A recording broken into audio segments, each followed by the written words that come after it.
బోన్జోర్ to everyone. White roses, శ్వేత గులాబీలు.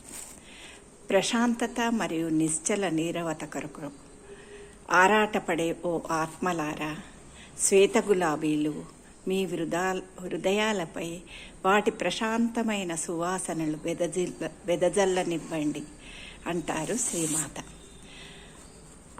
ఈ white roses గ్రంథంలోని కొటేషన్స్ను ఉతా ఇందూచా అనే సాధకురాలు అడిగిన ప్రశ్నలకు, వెల్లడించిన సంశయములకు అమ్మ ఇచ్చిన సమాధానములు ఇందులో పొందుపరిచారు.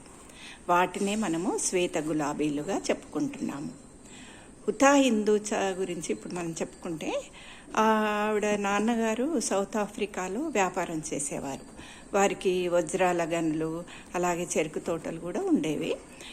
ఉతా బాల్యంలోనే అవన్నీ కూడా వ్యాపారాలన్నింటినీ వైండప్ చేసి వారి కుటుంబం అంతా కూడా శ్రీ అరవింద ఆశ్రమంలో చేరారు. ఇప్పటికీ మనకు ఆశ్రమంలో వాడే పంచదార వారి షుగర్ మిల్ నుండే పంపబడుతుంది.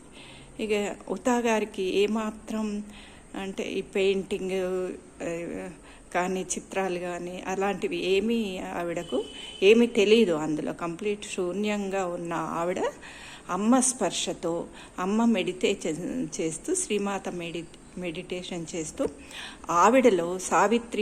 ఆవిడతో సావిత్రి చిత్రాలను వేయించారు. మనందరికీ తెలుసు కూడా ఇది. మనము ఆశ్రమం డైనింగ్ హాల్లో పెట్టిన పెయింటింగ్స్ ఆవిడ వేసినవి, అలాగే ఇంకా సావిత్రి పెయింటింగ్స్ పెద్ద గ్రంథం కూడా వచ్చింది. ఇంకా ఆవిడ పెయింటింగ్స్ అన్నీ కూడా ఆరోవిల్ మ్యూజియంలో సాధకులు ఎప్పుడైనా వీక్షించవచ్చును ఆవిడ పెయింటింగ్స్. ఉతా గారు ఎంతో ఇంకా చూడ్డానికి చాలా సౌందర్యవతి కూడా.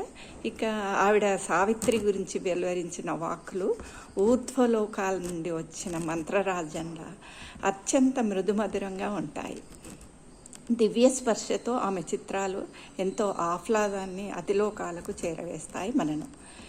ఇక ఉతా గారి చిత్రాల ప్రభావంతో మా అమ్మాయిలు సుష్మా, స్నేహ సావిత్రి పెయింటింగ్స్ను వేసేవారు. ఇప్పుడు కూడా ఆ పెయింటింగ్స్ చిత్రకళను కొనసాగిస్తూనే ఉన్నారు. వాళ్లకు సమయం చెప్పినప్పుడల్లా వేస్తూనే ఉంటారు.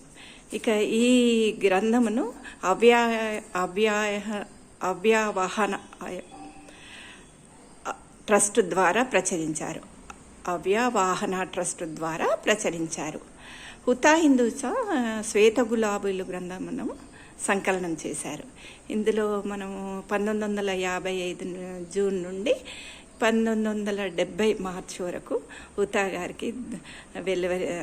గారికి దివ్యమాత వెలువరించిన ఈ సమాధానాలను పొందుపరిచారు.